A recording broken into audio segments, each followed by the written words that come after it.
Then we sang a song for the little thing magic. Come with the joy. Ya, buenos días, nos encontramos aquí con el economista Hugo Cerón, subdecano de la Facultad de Ciencias Económicas y Negocios, quien nos concede una entrevista para aclarar algunas dudas a nosotros sobre la Comunidad Andina de Naciones. Bueno, economista, una vez transcurrido 46 años de vigencia del Acuerdo de Cartagena, ¿cuál considera usted sería una evaluación general de los resultados para los países miembros de la Comunidad Andina? En primer lugar, les agradezco su visita, su entrevista. En segundo lugar, les felicito porque profundizar el estudio a través de consultas a expertos, a través de la investigación, a través de preocuparse más, yo diría, es la forma de comprender la problemática y aprender, que es el objetivo de ustedes como estudiantes y de los que por experiencia y por preparación hemos tenido la oportunidad de pasar por estas negociaciones, estos bloques de integración, pues gustosos podemos conversar nuestras experiencias. Respecto a la pregunta, yo diría en síntesis, el Ecuador aprendió a exportar con la carne. Los países en general de la Comunidad Andina dinamizaron su comercio principalmente. Para mí ese es el resultado, porque podemos hablar de muchísimos resultados en varios ámbitos. Pero como usted mismo lo manifestó, hace 46 años que empezó la integración andina, sus desafíos, sus objetivos eran muy ambiciosos, entre esos el de lograr el desarrollo de las economías. Pero alcanzar esos objetivos no es fácil. Ha ido de a poco, ha tenido épocas buenas y malas la integración. Todo depende de qué gobiernos son los que han tomado en serio la integración y han dado el respaldo o no, ¿verdad? Entonces, cuando han dado el respaldo total, pero ha habido un consenso entre los 5, porque no se olviden que éramos 5 al inicio, después fuimos 6 inclusive cuando Venezuela se incorporó, pero Chile se retiró del grupo, entonces quedamos 5. Los 5 hemos avanzado: Colombia, Perú, Ecuador, Bolivia y Venezuela. En la época que yo les digo que aprendimos a exportar es la época de los años 70, cuando el Ecuador todavía no exportaba sino solo sus productos tradicionales, banano, cacao, no había ni petróleo todavía en esa época. Entonces el Ecuador con la CAN comenzó ya a producir nuevos productos y sobre todo productos industrializados. Entonces aprendió a exportar, yo diría, más, y aprendió, en el Ecuador se despertó la mentalidad de industrializarlo. Entonces comenzaron aquí a funcionar programas como el programa metalmecánico, el petroquímico, el programa automotriz, que hasta ahora funciona. Ustedes ven todos los vehículos que ensamblamos acá, es gracias a la integración precisamente andina. Comenzó a funcionar pues la línea blanca, como es todo lo que es refrigeradoras, cocinas y muchas empresas que hoy por hoy funcionan desde hace, miren, 46 años. La madera, por ejemplo, nunca se exportaba productos de madera. Aquí, gracias a la comunidad andina, se montaron muchas empresas para producir tableros de madera, aglomerados de madera. Son productos nuevos. Todo lo que es la línea también de cerámica, inodoros, grifería sanitaria, todo eso es gracias a la integración que, vía este modelo de sustitución de importaciones, se les incentivó a los empresarios a montar las empresas.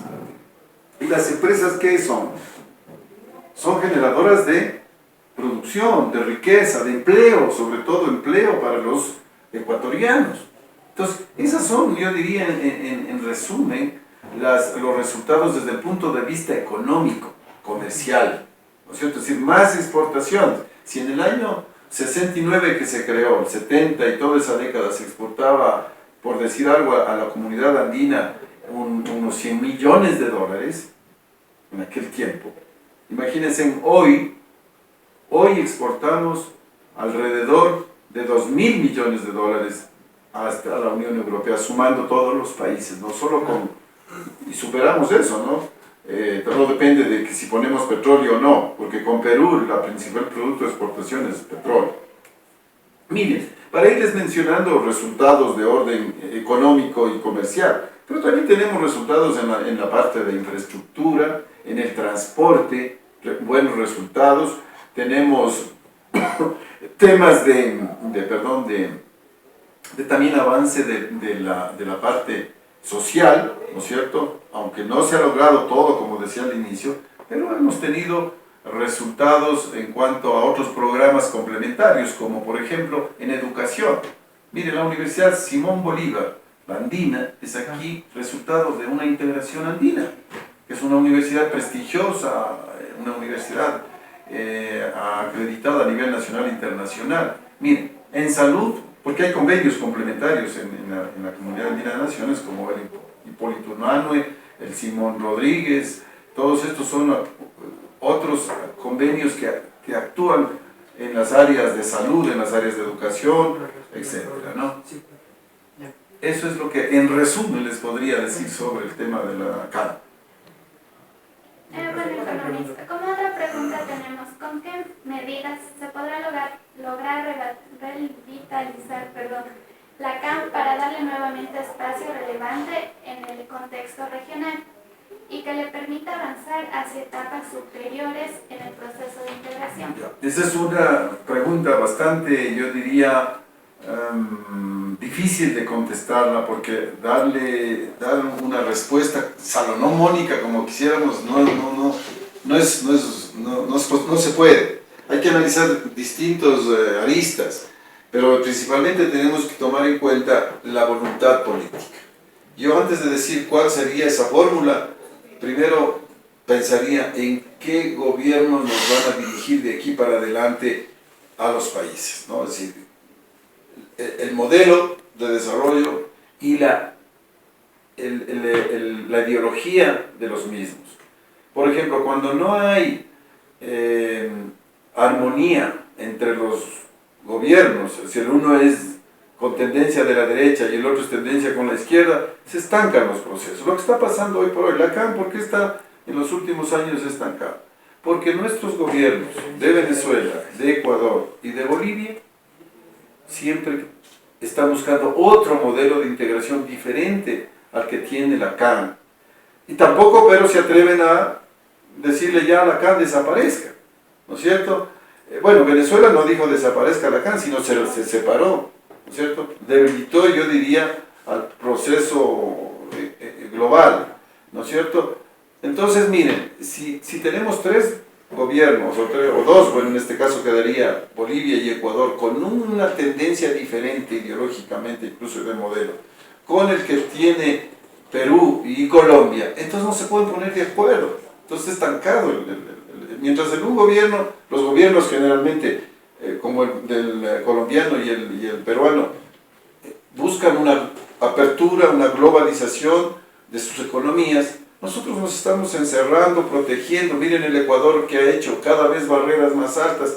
Podrá tener razón en ciertos sectores, pero los compromisos asumidos en la CAN no tenía que violarlos, no tenía que desconocerlos. Entonces, para darles una respuesta sobre esto, en forma salomónica, como les digo, la fórmula sería que la comunidad andina primero tenga gobiernos que, sin importar su ideología, respalden a la integración, ¿no es cierto?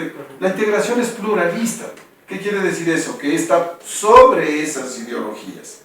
Más bien la integración es la alternativa del desarrollo. Entonces, a mí no me importa que sea de izquierda o sea de derecha, si es que voy a desarrollar al país, ¿no es cierto? A mí me interesa más crecimiento en la economía, más desarrollo, entonces vamos por ahí. Entonces la fórmula técnicamente, para terminar esto, sería que haya una convergencia entre países que forman no solamente hoy por hoy la CAN, sino otros países de Latinoamérica que permitan tener más consenso. Aquí lo que se necesita es que haya, más que un consenso, yo diría un acuerdo de remar todos en la misma dirección.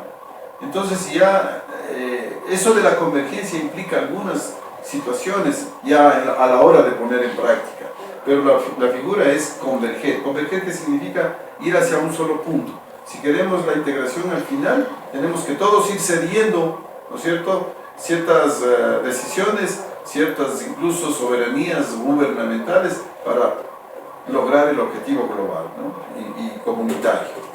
Sí, economista, como usted mismo dice, En la actualidad la comunidad andina tiene diferencias ideológicas y políticas diferentes. Y se supone que en un marco de un proceso de integración tienen que tener políticas comunes los países miembros para poder, ¿por qué? Entonces, ¿cuál es el motivo para que Perú y Colombia tengan un tratado de libre comercio con Estados Unidos y Bolivia y Ecuador no lo tengan? ¿Y cómo afecta a la consolidación del proceso? Yo decía cuando leía las preguntas de ustedes, y decía, ¿por qué Bolivia y Ecuador no lo tienen?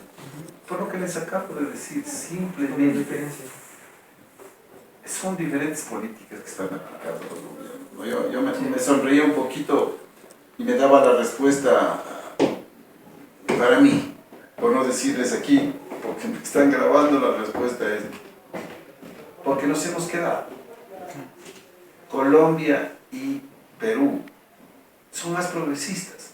O sea, miren, si yo tengo necesidad de mercados grandes que impulsan la producción, porque hay un modelo en integración que dice a mayor demanda externa, más producción interna. Pero si eso todo el mundo nos damos cuenta, ¿sí? Si yo tengo una hectárea de flores, este momento, y exporto a los países que me han dado acuerdo, que hemos firmado acuerdo, me han dado preferencia, y me siguen pidiendo más flores, ¿qué hago yo como productor?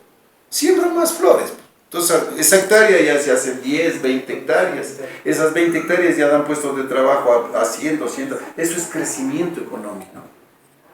¿No es cierto? Entonces, los peruanos, los colombianos miran y aplican esos modelos de apertura económica, de traer más inversión, porque con el mercado también vienen inversiones, viene tecnología, que son las fórmulas, la inversión más la tecnología, ¿qué son?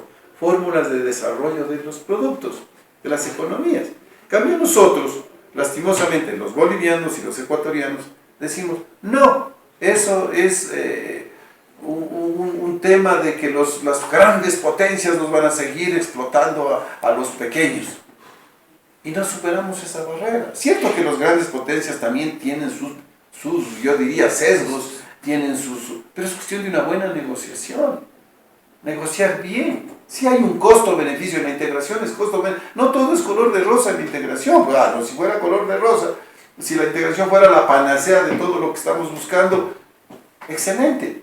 Pero la integración es costo-beneficio, pero aquí hay que medir que haya más beneficio que costos. ¿No es cierto? Y por eso es que los países como Chile, por ejemplo, Perú, en Latinoamérica, Colombia, México, van creciendo en grandes proporciones sus economías, porque ellos firman con todos los países, pero bien, una negociación adecuada, técnicamente, políticamente incluso, y ya está. Entonces, los otros países han firmado porque ellos tienen otra mentalidad, tienen otra visión y son más competitivos, obviamente, ¿no? Esa es la razón. Bueno, como ya se sabe, la decisión política es un factor clave e irreemplazable para llevar adelante los procesos de integración. ¿Cómo mira usted el futuro de la comunidad andina en medio de fuertes contradicciones ideológicas entre sus socios? Yo el futuro, si es que no hay una, yo diría, reflexión de parte de nuestros gobernantes, especialmente, no avanzamos, estamos en la CAN simplemente viviendo de los logros anteriores, nada más. Entonces, tiene que haber un cambio de mentalidad en este aspecto. O los mismos gobiernos, pero con otra mentalidad, o cambiar de gobiernos. Felizmente ya en el 2017 habrá nuevas elecciones en el Ecuador y ojalá vengan gobiernos con mentalidad progresista, con mentalidad coherente con los modelos de integración y hagan que la integración funcione. Miren, ¿cómo funciona la integración andina? Funciona cuando los presidentes andinos se reúnen y apoyan a la integración. ¿Cuántas reuniones de los presidentes han habido en estos últimos 3, 4 años de la CAN? Ninguna, para tratar temas de la CAN. Claro que se reúnen para hablar de la UNASUR, para hablar de ALBA, que son, sí, procesos que pueden ayudar, obviamente, a otros ámbitos, pero de la CAN no le dicen nada, ahí le tienen estancada.